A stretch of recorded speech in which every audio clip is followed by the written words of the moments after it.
Hello friends, నేను Soujanya. Welcome to my channel grow plants. ఈరోజు మనము best air purifying very easy to grow అయినటువంటి rhapis palm గురించి తెలుసుకుందాము.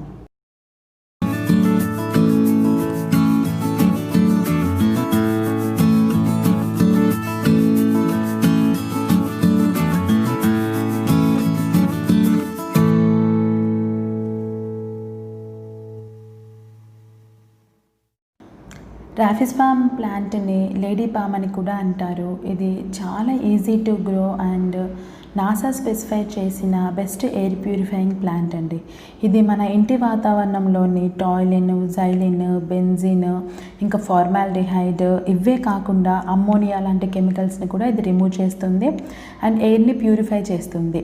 ఇది చాలా అందంగా ఉంటుంది అండ్ చాలా హార్డీ ప్లాంట్. ఒకవేళ మీరు బిగినర్ అయితే మీరు అరేకా పామ్ ప్లాంట్ కన్నా ముందు రాఫిస్ పామ్ ప్లాంట్ తెచ్చుకోవడం బెస్ట్. ఎందుకు అని అంటే మనకి అరేకా పామ్ ప్లాంట్తో మనకి టిప్స్ బ్రౌన్గా అవ్వడం కానీ లేకపోతే అది సరిగ్గా పెరగకపోవడం కానీ జరుగుతూ ఉంటుంది కదా. బట్ రాఫిస్ పామ్ మాత్రము very easy to grow plant అండి. ఇది best alternative to areca palm అని నేను చెప్తాను. ఎందుకనంటే ఇది లుక్లో చాలా స్టన్నింగ్గా ఉంటుంది అండ్ లీవ్స్ టిప్స్ బర్న్ అవ్వడం కానీ ఇంకా అది చాలా ఎక్కువ సెన్సిటివ్ ప్లాంట్ అయితే కాదు. అరేకా పామ్ ఏంటి అని అంటే మనకి టిప్స్ బర్న్ అవ్వడం అనేది ఫస్ట్ సైన్ ఉంటుంది. అన్ని మనం కొంచెం వాటరింగ్ అనేది సరిగ్గా చేయలేదు స్కెడ్యూల్ ప్రకారము అని అంటే దాని టిప్స్ అనేవి బర్న్ అవుతాయి. బట్ మీరు ఇప్పుడు చూస్తున్నారు కదా, రాఫిస్ పామ్ టిప్స్ అనేవి బర్న్ అవ్వడానికి చాలా టైం తీసుకుంటుంది అండ్ ఇది అంత వాటర్ సెన్సిటివ్ ప్లాంట్ కాదనమాట. సో ఇది best alternative to areca palm. మీరు అసలు అరేకా పామ్ కొనే కన్నా ముందు కూడా మీరు రాఫిస్ పామ్ కొనడం బెస్ట్ అనేది నా ఉద్దేశం. ఇది బెస్ట్ ఇండోర్ ప్లాంట్ అని ఎందుకు చెప్తున్నాను అని అంటే ఇది లో లైటింగ్ని కూడా తట్టుకొని చాలా హెల్తీగా పెరుగుతుందండి. మనకి గ్రోత్ అనేది ఒకవేళ మీరు కంపేర్ చేసుకున్నట్లయితే అవుట్డోర్లో పెట్టినప్పుడు ఇండోర్లో పెట్టినప్పుడు గ్రోత్ అనేది కొంతవరకు తక్కువ ఉంటుంది.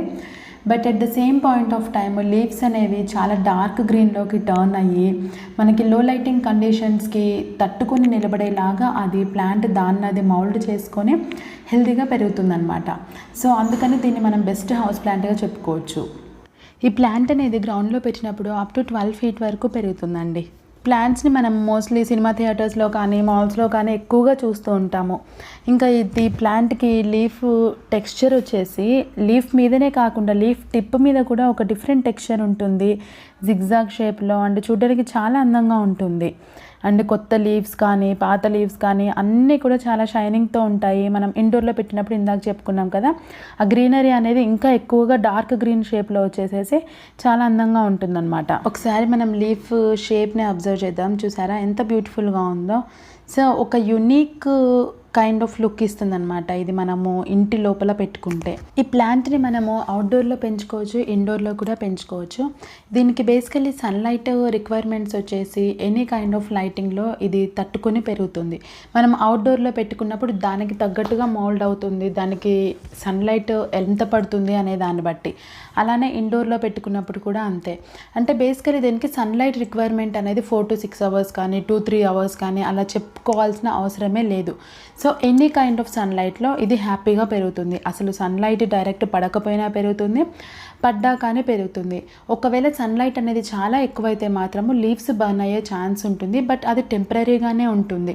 కొన్ని రోజులకి ప్లాంట్ అనేది అడ్జస్ట్ అయిపోయి ఆ సన్లైట్ని తట్టుకునే శక్తి వచ్చేసి అక్కడ కూడా హెల్తీగా పెరుగుతుంది అనమాట. సో దీనికి లైటింగ్ రిక్వైర్మెంట్స్ అనేవి ఏది లేదు కాబట్టి ఒకవేళ మీరు ఫ్లాట్లో ఉన్నా కానీ లేకపోతే ఇండివిజువల్ హౌస్లో ఉన్నా కానీ ఒకవేళ మీకు ఏదైనా కార్నర్ ఉంది, అది ఎంటీగా ఉంది, అక్కడ పెద్దగా లైటింగ్ పడదు అనుకున్నప్పుడు కూడా కానీ ఈ ప్లాంట్ని పెంచుకోవచ్చు. అందుకే ఇది బెస్ట్ హౌస్ ప్లాంట్గా చెప్పుకుంటారు. అండ్ నెక్స్ట్ వచ్చేసి దీనికి వాటరింగ్ ఎలా చేసుకోవాలి అని అంటే బేసికల్లీ ఇది మాయిస్ట్ సాయిల్ లైక్ చేస్తుంది. సో మీరు టాప్ ఇంచ్ సాయిల్ డ్రై అయినప్పుడు చూసుకుంటూ మనం వాటరింగ్ చేసుకుంటూ ఉంటే సరిపోతుంది.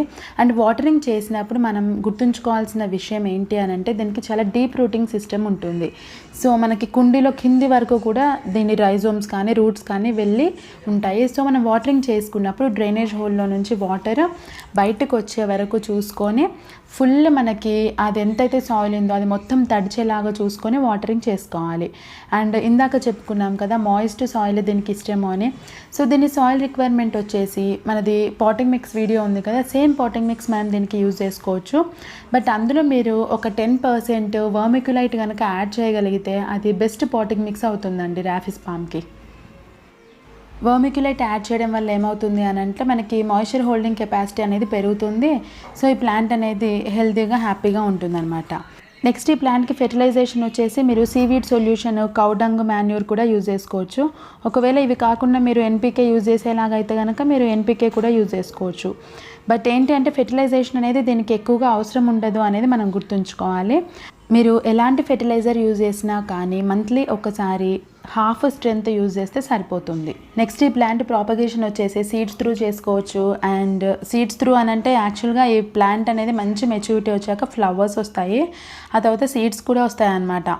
సో వాటిని యూజ్ చేసి చేసుకోవచ్చు. లేదు అని అంటే మనము డివిజన్ త్రూగా కూడా మనము ప్లాంట్ని ప్రాపగేట్ చేసుకోవచ్చు. ఇదిగో సైడ్ షూట్స్ వస్తున్నాయి కదా, వాటిని మనము డివైడ్ చేసుకొని చేసుకోవచ్చు. ఇది 100% సక్సెస్ ఉంటుంది. అంతేకాని ఈ ప్లాంట్ని మనము స్టెమ్ కటింగ్ త్రూగా ప్రాపగేట్ చేయలేము. కంపల్సరీ ఇవేంటి అంటే బేసికలీ రూట్ సిస్టమ్ అనేది రైజోమస్ రూట్ సిస్టమ్ ఉంటుంది. సో మనం డివైడ్ చేసుకున్నప్పుడు దానికి రూట్స్ ఉండేలాగా చూసుకొని మనము దాన్ని నాటుకుంటే మనకి కొత్త మొక్కలు వస్తాయన్నమాట. నెక్స్ట్ ఈ ప్లాంట్కి ఇన్ఫెక్షన్స్ అంటూ పెద్దగా ఏం రావండి. ఒకవేళ వస్తే మాత్రము అది ఏ స్టెమ్ అయితే ఇన్ఫెక్షన్ వచ్చిందో అది ఎంటైర్ స్టెమ్ తీసేయాలి. మీరు ఒకవేళ కట్ చేసినంత మాత్రాన అక్కడ నుంచి మళ్ళీ లీవ్స్ రావడం అనేది జరగదు. సో ఎంటైర్ స్టెమ్ తీసేస్తే కింద వరకు ఆ ఇన్ఫెక్షన్ అనేది పక్క వాటికి పాకకుండా ఉంటుంది అండ్ మొక్క అనేది హెల్తీగా ఉంటుందన్నమాట. ఇంకొక విషయం ఏంటి అని అంటే ఒకవేళ లీవ్స్ అనేవి ఎల్లోగా మారిపోతున్నాయి అని అంటే అది ఓవర్ వాటరింగ్ వల్ల అవుతుంది అనేది గుర్తుంచుకోవాలి. అలాగా మీరు ఓవర్ వాటరింగ్ వల్ల మనకి లీవ్స్ స్టెమ్ డ్యామేజ్ అయినా కానీ మీరు అది ఎంటైర్ స్టిక్ ఏదైతే ఉందో అది మొత్తం రిమూవ్ చేయాల్సి ఉంటుంది. సో దేనికైనా ప్రాసెస్ అదే అనమాట. మధ్యలో మీరు కట్ చేసినంత మాత్రాన రాట్ అయినంత వరకు పైనుంచి మళ్ళీ లీవ్స్ వస్తాయనే ఛాన్స్ అనేది అసలు ఉండదు. బేసికల్లీ ఈ ప్లాంట్ వచ్చేసి ఎలాంటి లైటింగ్ అయినా తట్టుకుంటుంది. ఇంకా మీరు అండర్ వాటరింగ్ చేసినా కానీ తట్టుకుంటుంది. నెక్స్ట్ వచ్చేసి ఫెర్టిలైజేషన్ అనేది పెద్దగా రిక్వైర్మెంట్ ఉండదు. నెక్స్ట్ వచ్చేసి పెస్ట్ అటాక్ అనేది చాలా తక్కువగా ఉంటుంది.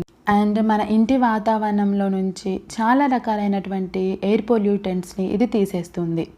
సో ఇవన్నీ క్వాలిటీస్ని మనం తీసుకున్నట్లయితే కనుక ఇది బెస్ట్ హౌస్ ప్లాంట్గా చెప్పుకోవచ్చు అనమాట రాఫిస్ పామ్.